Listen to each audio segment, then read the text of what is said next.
Hello, I am Jae-hee Lee, the head instructor of Lee's Science Academy. This channel delivers basic knowledge of natural sciences logically and systematically.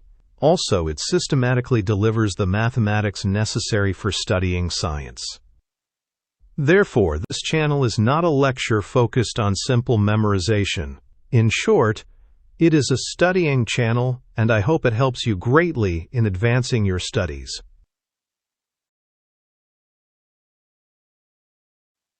In the previous lectures completing the number system, we finished up to integers. Therefore, today should be the stage to complete real numbers, but before dealing with real numbers, there is essential background knowledge you must know, so we will study the definitions and axioms of Euclidean demonstrative geometry. In fact, it is said that geometry was the very first mathematics to explain the world. Even Newton wrote the Principia in Latin, but he explained and proved its contents using geometry. That is how much geometry forms the foundation of mathematics. Let me tell you the order of today's lecture.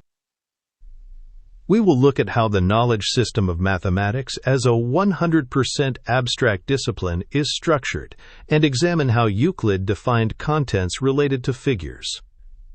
Then, to build the house of geometry, we will look at the axioms and laws of logic of Euclidean geometry that are adopted. We will also explore the new geometries created when Euclid's axioms are changed.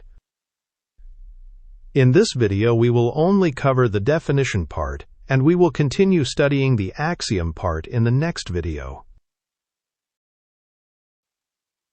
Before starting geometry, let's examine how the knowledge system of mathematics is structured.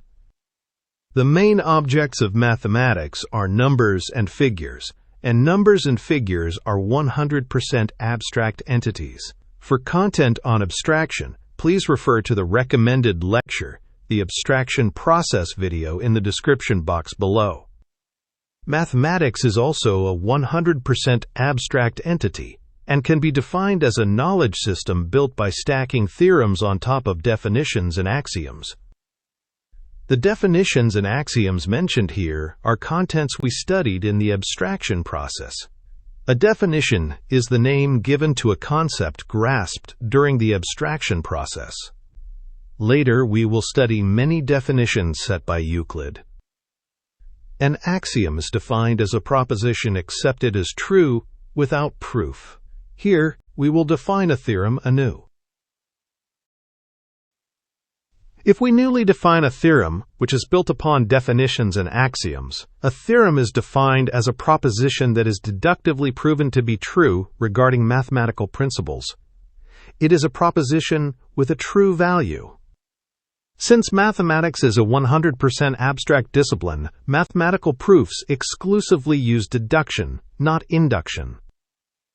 From now on, you will learn many theorems, such as the Pythagorean theorem, Siva's theorem, the fundamental theorem of algebra, and so on.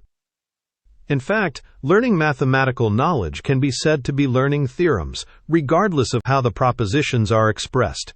You understand the system of mathematics, right? If we compare the knowledge system of mathematics to an imaginary building, we can compare the foundation and framework of the building to being made of definitions and axioms, and the building materials that complete the inside and outside of the building to being composed of theorems. The picture in the photo is the ancient ruins of the Parthenon in Athens, Greece. In the remaining parts of this heavily damaged ruin, the foundation can be compared to definitions and the structural pillars to axioms.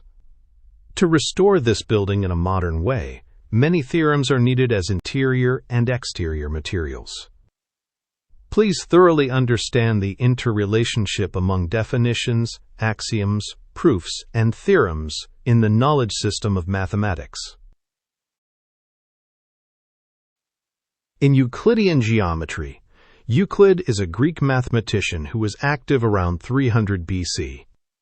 The geometry we are learning today is the content found in Euclid's book, Elements. For more on the elements, please refer to the recommended video in the description box below. And Greece is a country in the middle of the Mediterranean Sea, surrounded by the continents of Europe and Africa. From now on, we will examine the definitions of terms corresponding to the foundation work to build the house of geometry. Since a definition, in other words, is the name of a concept created through the abstraction process, you must understand and memorize its content, just like memorizing a friend's name. Euclid made a total of 35 definitions. At that time, Euclid put a lot of effort into making detailed definitions to rigorously establish his geometric system. But I would like to tell you that modern mathematics uses things that are difficult to define but widely accepted by intuition as undefined terms, without defining them. Please understand that the geometric space constructed by Euclid is an abstract entity existing only in the mind. In reality, we use this abstract space by corresponding it to real space. We don't know the exact shape of actual space, and the theory of relativity says that space is curved. As a term not defined by Euclid, we will define position as a place in space. The following terms are ones we have used without much thought normally, but as a process of checking and solidifying what you know, make the contents clear here so they are well distinguished from others. If you don't understand the previous definition, you won't understand the later ones, so check them accurately one by one. First, a point is defined as that which has only position in space and no parts.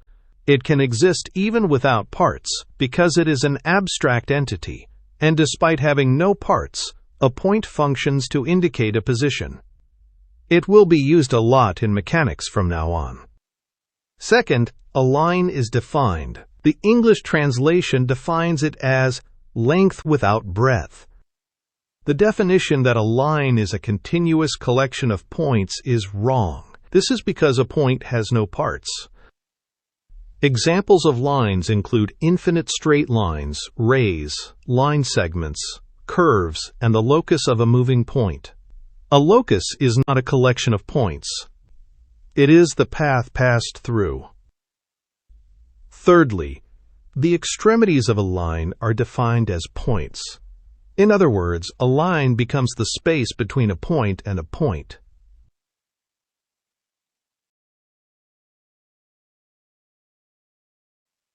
A straight line is a line which lies evenly between its two extremities. Today we express the ends of a straight line with arrows. In the English translation, the expression is written as lies evenly. A surface is defined as that which has length and breadth only. Here too, saying a surface is a continuous collection of lines is wrong. Because a line has no breadth, this is the same logic as explaining that a line is a continuous collection of points being wrong. Just as the extremity of a line is a point, the extremities of a surface are defined as lines, and defining a special surface among surfaces as a plane surface, it is defined as a surface which lies evenly between its two extremities.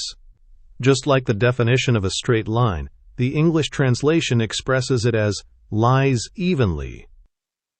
Please understand that the general form of a surface is a curved surface, and a very special form is a plane. Eighth is the plane angle. It is defined as the inclination to one another of two lines in a plane which meet one another and do not lie in the same direction. Let's look at the picture. The part represented in gray is the inclination. At this time, the lines do not necessarily have to be straight lines. If they are straight lines, they are separately defined as rectilinear angles. It is a rectilinear angle, defined as the inclination when two straight lines in a plane that are not in the same direction meet. Straight lines meet, not just lines. Let's look at the picture.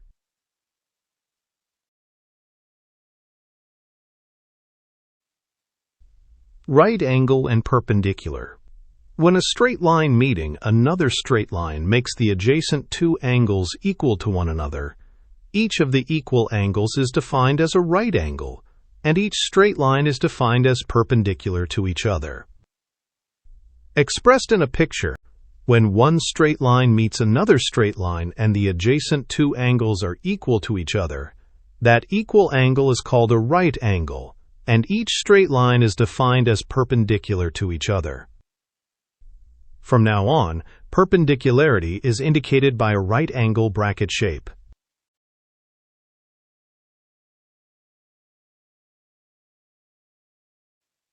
It is an obtuse angle. An obtuse angle is defined as an angle greater than a right angle.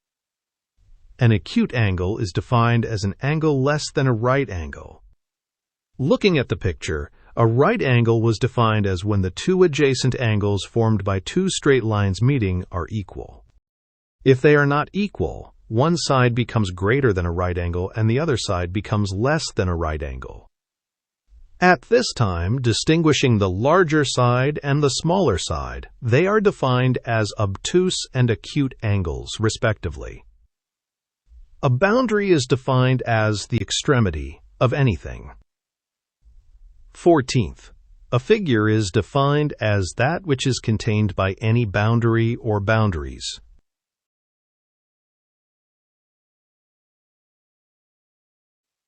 From now on, definitions related to circles follow. 15th, a circle is defined. A circle is defined as a plane figure contained by one continuous line, a boundary called the circumference, such that all straight lines falling upon it from one point within the boundary are equal. The phrasing is difficult, right? Let's trace it looking at the picture. First, there is a plane figure with a boundary called the periphery or circumference. If all straight lines drawn from one point inside this figure to the periphery are equal, that figure becomes a circle. The definition is quite difficult. Today, it is concisely defined as the set of all points in a plane that are at the same distance from a given point. At this time, the set is an infinite set.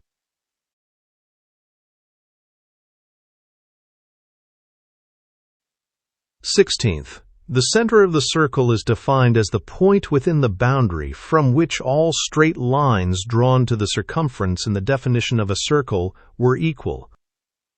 If indicated in the picture, it is here. 17th, the diameter of the circle is defined as any straight line drawn through the center and terminated in both directions by the circumference. Today, half of the diameter is called the radius.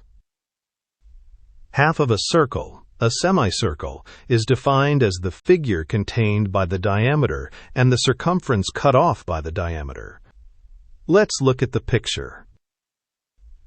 Given a circle, if a straight line passing through the center of that circle terminates at the circumference, it becomes a diameter. Two semicircles are created by the diameter, one on this side and one on the opposite side.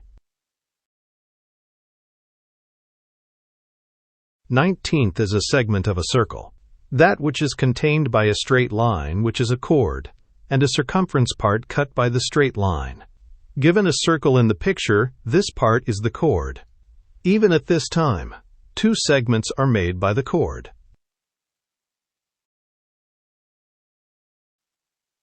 20th, rectilinear figures are defined as figures contained by straight lines, and as types of rectilinear figures, triangles, quadrilaterals, and polygons are defined in order. A trilateral figure, or triangle, is a figure contained by three straight lines. A quadrilateral is a figure contained by four straight lines. A polygon is defined as a figure contained by more than four straight lines. Triangles are classified and defined according to the length of their sides and the size of their angles. According to the length of the sides. An equilateral triangle is defined as one which has its three sides equal. An isosceles triangle is defined as one which has two of its sides equal. A scalene triangle is defined as one which has its three sides all unequal. Looking at the picture, if the lengths of the three sides of a triangle are equal, it becomes an equilateral triangle. If the lengths of two sides of a triangle are equal, it becomes an isosceles triangle. If all three sides of a triangle are different, it becomes a scalene triangle.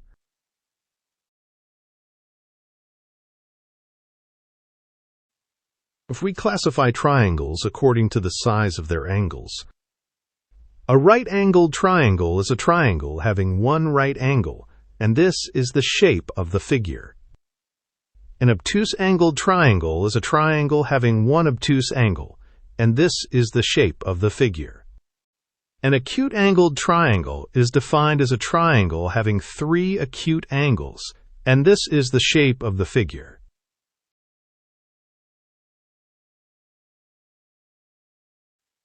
From here, various quadrilaterals are defined. As the 30th definition, a square is defined. A square is a quadrilateral in which the sizes of all four sides are equal and all four angles are right angles. Looking at the picture, the sizes of the four sides of the quadrilateral are equal and all four angles are right angles.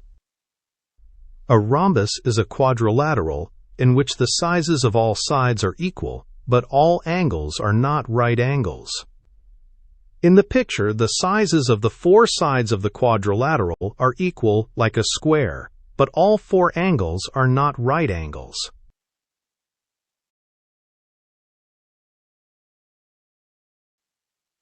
A rectangle is defined as a quadrilateral, in which all angles are right angles, but the sizes of all sides are not equal.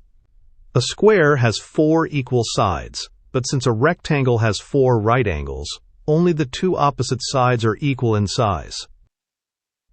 Looking at the picture, the four angles in the quadrilateral are equal as right angles, and the two opposite sides are equal in size. A parallelogram is defined as a quadrilateral in which the four sides are not equal, but the opposite sides are equal, and the angles are not right angles. Looking at the picture, the lengths of the opposite sides are equal like a rectangle, but the angles are not right angles. However, the sizes of the two opposite angles are equal.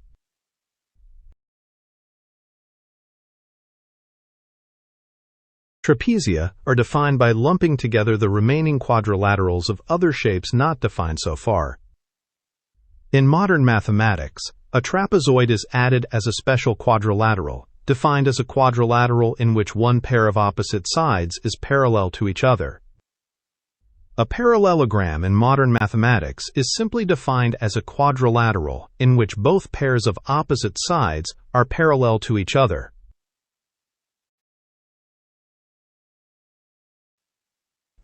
Euclid finally defines parallel lines as the 35th definition.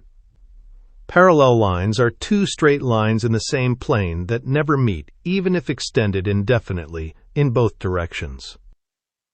For parallel lines, two straight lines are drawn as in the picture, and arrows are drawn on the straight lines to express parallelism. In modern geometry, there is a uniqueness theorem that states, through a point P not on a line, there is exactly one line parallel to the given line in the plane determined by the line and point P.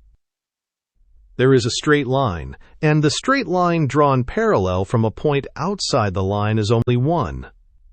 Today, I will only convey the content of this theorem, and I will do the proof next time. So far, we have examined the 35 terms directly defined by Euclid to establish a rigorous system of geometry.